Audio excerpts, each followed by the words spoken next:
Hello friends, मेरे channel AKG academy में आपका स्वागत है। इस चैनल पर मैं आपको 10th क्लास के मैथ्स की सभी जो चैप्टर हैं उनको कराऊंगा और सारे चैप्टर्स की सारी एक्सरसाइज को मैं आपको कराऊंगा। इस साथ ही साथ आपके जो बेसिक कॉन्सेप्ट्स हैं जो चैप्टर में दिए हुए हैं हर एक्सरसाइज से पहले, वो भी मैं आपको कराऊंगा। यानी कि यह आपका एक तरीके से होम ट्यूशन होगा जिसमें आपको किसी और हेल्प की ज़रूरत नहीं पड़ेगी। तो दोस्तों, मेरे इस चैनल AKG एकेडमी को आप सब्सक्राइब कर लें जिससे आपको मेरे जितने भी वीडियोज़ हैं उनके नोटिफिकेशन आपको मिलते रहें। तो छात्रों, हम इसमें सबसे पहले जो पहला चैप्टर है वास्तविक संख्या उसको लेंगे। तो वास्तविक संख्या यानी रियल नंबर्स, ये वास्तविक संख्याएं क्या होती हैं इसको समझने के लिए हमें क्या करना पड़ेगा। सबसे पहले उससे पहले जो हम कुछ चीज़ें पढ़ चुके हैं उनको हम पहले रिवीजन करते हैं। यानी कि संख्या, हमने संख्या पढ़ चुके हैं। संख्याएं कौन सी होती हैं? संख्या वही जो हमारी काउंटिंग नंबर्स हैं यानी गिनती की संख्याएं, जैसे 1 2 3 4 5 एंड सो ऑन। ये जो नंबर्स हैं, ये जो संख्याएं हैं, इनको हम संख्याएं या प्राकृतिक संख्याएं या नेचुरल नंबर कहते हैं। अब इसके आगे हमने पढ़ी हुई हैं पूर्ण संख्या, होल नंबर्स। यानी कि अगर हम प्राकृतिक संख्याओं को 1 से शुरू ना करके अगर हम 0 से शुरू कर दें तो ये हमारी क्या हो जाती हैं? ये हमारी पूर्ण संख्याएं हो जाती हैं। यानी कि हम 0 से शुरू करें, 0 1 2 3 4 5 एंड सो ऑन। ये आगे भी ले जा सकते हैं, 6 7 8 9 10 एंड सो ऑन। तो ये हमारी पूर्ण संख्याएं हो जाती हैं। और यदि हम इनको 1 से स्टार्ट कर रहे हैं तो ये हमारी प्राकृतिक संख्याएं। केवल इन दोनों में, प्राकृतिक संख्या और पूर्ण संख्याओं में, केवल यही डिफरेंस होता है, यही अंतर होता है। अब उसके बाद आता है पूर्णांक। पूर्णांक की हम बात करें तो पूर्णांक में हमने जो पूर्ण संख्याएं यानी कि 0 1 2 3 4 5 6 7 एंड सो ऑन, ये तो हमने इधर ले लिया है। इसके बाद यदि हम इसमें ऋणात्मक नंबर यानी नेगेटिव नंबर्स भी अगर जोड़ दें, ये 0 के दूसरी साइड में यानी कि 0 के लेफ्ट साइड में बाएं हाथ को हम ये लिखते हैं -1 -2 -3 -4 एंड सो ऑन। यानी कि 0 के एक साइड में यानी कि राइट हैंड साइड में, यानी कि जिधर हम लिखते हैं सीधे हाथ की तरफ हमने लिख दिए 1 2 3 यानी धनात्मक नंबर। 0 के दूसरी लेफ्ट हैंड साइड में हमने ऋणात्मक नंबर लिख दिए। तो ये एक जो समूह बन गया, इसको हम अपनी गणित की भाषा में कहेंगे कि पूर्णांक या इंटीजर्स। ये हमारी होगी प्राकृतिक संख्या हो गई, पूर्ण संख्या हो गई और पूर्णांक हो गया। अब हमारे पास आता है परमेय संख्याएं। ये परमेय संख्या क्या है? रैशनल नंबर्स क्या हैं? ऐसी संख्याएं जिनको हम P/Q के रूप में व्यक्त कर पाते हैं, ऐसी संख्याओं को हम परमेय संख्या कहते हैं। लेकिन इनकी एक शर्त यह भी है कि P और Q हमारी क्या होनी चाहिए? पूर्णांक होने चाहिए। जो कौन से पूर्णांक? यानी कि जो अभी हमने पहले पढ़े थे पूर्णांक, वो पूर्णांक होने चाहिए हमारे पास, यानी P और Q। लेकिन Q 0 नहीं होना चाहिए। 0 एक पूर्णांक है, लेकिन इन्होंने एक शर्त और इसमें लगा दी है, Q 0 नहीं होना चाहिए, क्योंकि Q के 0 होते ही ये हमारी जो P/Q वाली जो वैल्यू है ये अनडिफाइंड हो जाएगी, अपरिभाषित हो जाएगी। तो इसलिए हम 0 इसमें हटा देते हैं। तो इसके उदाहरण के रूप में हम ले सकते हैं जैसे 2/3 5/7 4/5 22/7 एंड सो ऑन। इस तरीके की संख्याओं को हम परमेय संख्या कहते हैं। अब उसके बाद आती है हमारे पास अपरमेय संख्याएं।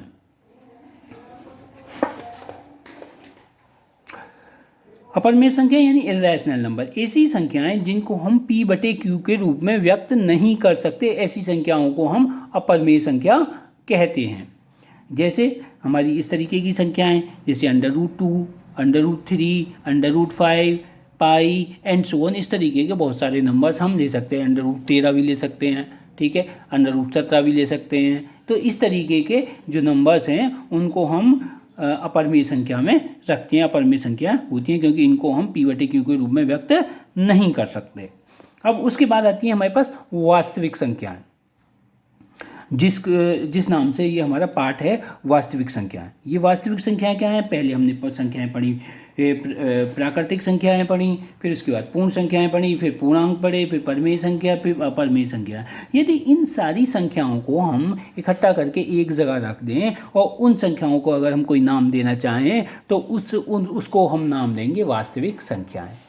यानी कि इस तरीके की सारी संख्याओं के अगर इकट्ठा हुए एक समूह को हम कोई नाम दें तो उसको हम वास्तविक संख्याएं कहते हैं। इसको परिभाषित किस तरीके से कर सकते हैं? इसको कर सकते हैं ऐसी संख्याओं का समूह जिसमें प्राकृतिक संख्याएं, पूर्ण संख्याएं, पूर्णांक, परमेय संख्याएं, अपरमेय संख्याएं सम्मिलित हों, ऐसे संख्याओं के समूह को हम वास्तविक संख्याएं कहते हैं। इसके उदाहरण के रूप में हम ले सकते हैं, जैसे हमने ले लिया 2 - 3, 5/7, 0, √3, 7, √2, 3/4। आप इसमें देख रहे हैं कि मैंने इसमें सारी तरीके की संख्याओं का वो इसमें से ले लिया है, यानी कि जो जो ऊपर मैंने संख्याएं आपको बताई थी उनमें से सभी इसमें सम्मिलित की गई हैं। तो ऐसे ही समूह को हम वास्तविक संख्याएं कहते हैं। अब उसके बाद आता है इसमें जो इस पार्ट में जो दिया हुआ है प्रमेय का। अब ये प्रमेय का क्या चीज़ है? प्रमेय का यानी लेमा, इसको इंग्लिश में लेमा कहते हैं। प्रमेय का क्या चीज़ है? प्रमेय का एक सिद्ध किया हुआ कथन है जिसका प्रयोग अन्य कथन को सिद्ध करने में होता है, यानी कि एक ऐसा कथन, ऐसा स्टेटमेंट जो पहले से ही सिद्ध किया हुआ है उसको हम प्रमेय का कहते हैं, और उस कथन को हम अन्य जो प्रॉब्लम्स हैं उनको सॉल्व करने में इसकी हम हेल्प ले सकते हैं। ऐसे कथन को हम प्रमेय का या लेमा कहते हैं। अब उसके बाद आती है यूक्लिड विभाजन प्रमेय का। यूक्लिड विभाजन प्रमेय का क्या है? यूक्लिड विभाजन प्रमेय का के अनुसार किन्हीं दो धनात्मक पूर्णांकों a तथा b के लिए हम दो पूर्ण संख्याओं q तथा r को इस प्रकार ज्ञात करते हैं कि a बराबर bq प्लस r। अब ये क्या चीज़ है? ये इस तरीके से आप इसे देख लो, मैंने यहाँ एक फिगर बनाई हुई है, यानी कि a को मैंने b से डिवाइड किया है, कितनी बार गया है, यानी कि a को मैंने b से भाग दिया है और कितनी बार भाग गया है, ये q बार भाग गया है, और शेष में क्या बचा है? हमारा r शेष बचा है। तो इस तरीके से a हमारा क्या हो गया? a हमारा भाज्य हो गया, b क्या हो गया? भाजक हो गया, और q क्या हो गया? भागफल हो गया, और r क्या हो गया? शेषफल हो गया। इसको इंग्लिश में भी बोल देते हैं a डिविडेंट हो गया, b डिवाइजर हो गया, q रिमाइंडर हो गया, और r हो गया कोशेंट। तो इसको यूक्लिड ने इसको इस तरीके से प्रस्तुत किया, इस तरीके से इसको बताया कि a बराबर bq प्लस r, और जहाँ r क्या होता है? r 0 के बराबर या 0 से बड़ा होगा और b से हमेशा छोटा होगा। तो इसी कथन को, इसी स्टेटमेंट को हम क्या कहते हैं? यूक्लिड विभाजन प्रमेय का कहते हैं। अब उसको इस तरीके से देख लेते हैं, इसका एक एग्जाम्पल ले लेते हैं छोटा सा। अब हमने ले लिया 23 एवं 5, ये दो हमने नंबर ले लिए, ठीक है। अब हम 23 बड़ा है किससे? 5 से बड़ा है, 5 से बड़ा है, ठीक है। अब हम क्या करेंगे?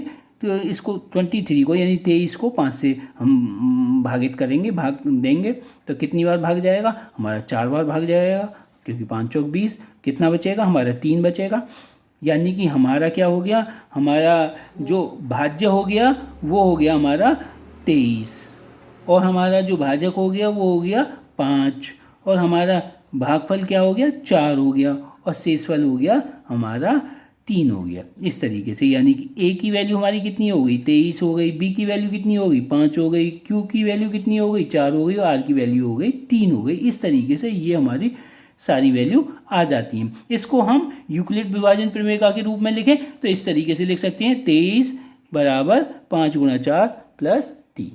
तो ये हमारी यूक्लिड विभाजन प्रमेय का बन जाती है। अब आगे बात करते हैं यूक्लिड विभाजन एल्गोरिथम की। यूक्लिड विभाजन एल्गोरिथम क्या कहती है? यूक्लिड विभाजन एल्गोरिथम हमारा एक मैसेप है, यानी महत्तम समावर्तक, जिसे हम हाईएस्ट कॉमन फैक्टर भी कहते हैं, निकालने की एक विधि है। इसमें क्या करते हैं हम? इसमें अगर हमें दो धनात्मक पूर्णांक यानी कि पॉजिटिव हमें इंटीजर दिए हुए हैं, दो a और b, तो उनका अगर हमें HCF निकालना है तो उसे निकालने के लिए हम क्या करेंगे? उसमें कुछ स्टेप्स है, उनको हमें फॉलो करना पड़ेगा। दो धनात्मक पूर्णांक a तथा b के लिए HCF निकालने की विधि है जहां a b से बड़ा है, a बड़ा है b से। अब पहला स्टेप क्या होगा? हमें वही करना पड़ेगा जो भी हमने पीछे किया था। हमें जो बड़ी वाली संख्या है उसमें छोटी वाली संख्या से भाग देना होता है, बिल्कुल यही करना है और कुछ नहीं करना है। इसमें हमें क्या करेंगे? ये स्टेप में यही लिखा हुआ है, a और b के लिए यूक्लिड विभाजन प्रमेय का प्रयोग करके पूर्ण संख्याएं q तथा r इस प्रकार ज्ञात करती हैं। q क्या हो गया? q कोशेंट हो गया, यानी भागफल हो गया, आर क्या हो गया, रिमाइंडर यानी शेषफल हो गया। तो ये हमें ज्ञात करने होते हैं, ठीक है। वो कैसे ज्ञात करेंगे, जैसे हमने यहाँ ये ज्ञात किया था, यानी कि ये भाग दिया था, ये 4 बार भाग गया था, 3 शेषफल बचा था, तो और ये इस तरीके से हमने इसको बना दिया था। तो अब इसमें हम क्या करते हैं, हम जब तक इसमें भाग देते रहते हैं जब तक आर हमारा 0 ना आ जाए, क्योंकि हमें इसमें यूक्लिड विभाजन लेमा नहीं बनाना, हमें इसमें क्या निकालना है, में से निकालना है, यानी HCF निकालना है। तो HCF निकालने के लिए हमारी इसमें ये शर्त होती है कि हमें जब तक ये 0 ना आ जाए, आर का मान 0 ना आ जाए, जब तक हम ये जो प्रक्रिया है, ये जो प्रोसेस है, इसको करते रहेंगे रिपीटेडली, यानी कि दोबारा दोबारा इसको करते रहेंगे। दूसरा स्टेप क्या होगा, यदि आर बराबर 0 तो ए और बी का में से पे क्या होगा, बी हो जाएगा, अगर आर बराबर 0 है तो। और अगर आर बराबर 0 नहीं आया तो क्या करेंगे, हम दोबारा से भाग देंगे, यानी कि यूक्लिड विभाजन प्रमेय का पुनः प्रयोग करेंगे, ठीक है। अब ये प्रक्रिया जब तक चलती रहेगी जब तक शेषफल शून्य ना हो जाए। इस प्रकार प्राप्त भाजक, यानी कि जिससे हम लास्ट में भाग दे रहे हैं, अंत में जो भाग दे रहे हैं, वो हमारा HCF हो जाएगा। अब इसका एक क्वेश्चन ले लेते हैं। मैंने NCERT का ये क्वेश्चन लिया है पहला, जो एक्सरसाइज 1.1 है का क्वेश्चन नंबर 1। इसमें दिया है 135 तथा 225 का HCF यानी में से पे ज्ञात करने के लिए यूक्लिड विभाजन एल्गोरिथम का प्रयोग कीजिए। अब इसे कैसे करेंगे, इसे ऐसे करेंगे कि दी हुई संख्याएं कौन कौन सी है हमारी, 135 तथा 225। अब 225 बड़ा है हमारा 135 से, तो हमें क्या करना पड़ेगा, 225 में 135 से भाग देना पड़ेगा, यानी कि छोटी संख्या से हमें भाग देना होता है, छोटी संख्या से भाग देंगे। 135 से हमने भाग दिया तो वो एक बच जाएगा, 135 से हम 135, हमारा कितना बचा है इसमें से 90। अगर हम इसे घटाएं तो 5 में से 5 गया 0, और यहाँ से 1 हासिल ले दिया 12, 12 में से 3 गया 9, 90 बच गया। अब हम क्या करेंगे, ये तो हमारी आगे वाली संख्या के लिए क्या हो जाएगा, भाजक हो जाएगा, ठीक है। तो अब हमें ये क्या भाज्य की जगह क्या लाना पड़ेगा, 135 लाना पड़ेगा। 135 यहाँ ले आएंगे। अब कितनी बार भाग जाएगा, बी एक ही बार जाएगा, 90 90 एक 90 बार वो एक बार ही जाएगा। अब इसको घटाया, 5 में से 0 गए तो 5, और 13 में से 9 गए तो 4, तो इस तरीके से ये क्या बच गया हमारा, 45 बच गया। अब इसको 90 को फिर यहाँ ले आएंगे, ठीक है। अब कितनी बार जाएगा देखना, 45 दूनी 90। अब आप देख रहे हैं कि ये पूरा पूरा चला गया, आपकी पूरी बार भागित हो गया है, यानी कि रिमाइंडर शेषफल क्या आ गया हमारा, 0 आ गया। तो यही हमें लाना होता है HCF के लिए कि जैसे ही शेषफल 0 आ जाएगा हम इसको रोक देंगे, और हमारा शेषफल 0 आते ही जो हमारे पास भाजक होगा वही हमारा HCF हो जाएगा। तो यहाँ क्या हो गया, 45 हमारा इस प्रश्न का HCF हो गया। इसको इस तरीके से भी देख सकते हैं कि स्टेप 1 में हमारा क्या हुआ है, स्टेप 1 में क्या हुआ है, 225 बराबर 135 गुणा 1 प्लस 90। वही जो हमारी यूक्लिड विभाजन लेमा था, जो हमारा था A बराबर BQ प्लस R, उसी फॉर्म में हमने इसको लिखा है, उसी फॉर्म में लिखा है 225 बराबर 135 गुणा 1 प्लस 90, ठीक है। अब दूसरे स्टेप में क्या किया, दूसरे स्टेप में 225 की जगह यहाँ क्या संख्या आ गई, 135 आ गई, हमने 135 से 135 को भाग दिया है, ठीक है, बराबर 90 गुणा 1 प्लस 45। अभी भी हमारा ये R है, लास्ट में जो आ रहा है ये R है, R 0 नहीं हुआ है। अब स्टेप 3 में आ जाते हैं, 90 बराबर 45।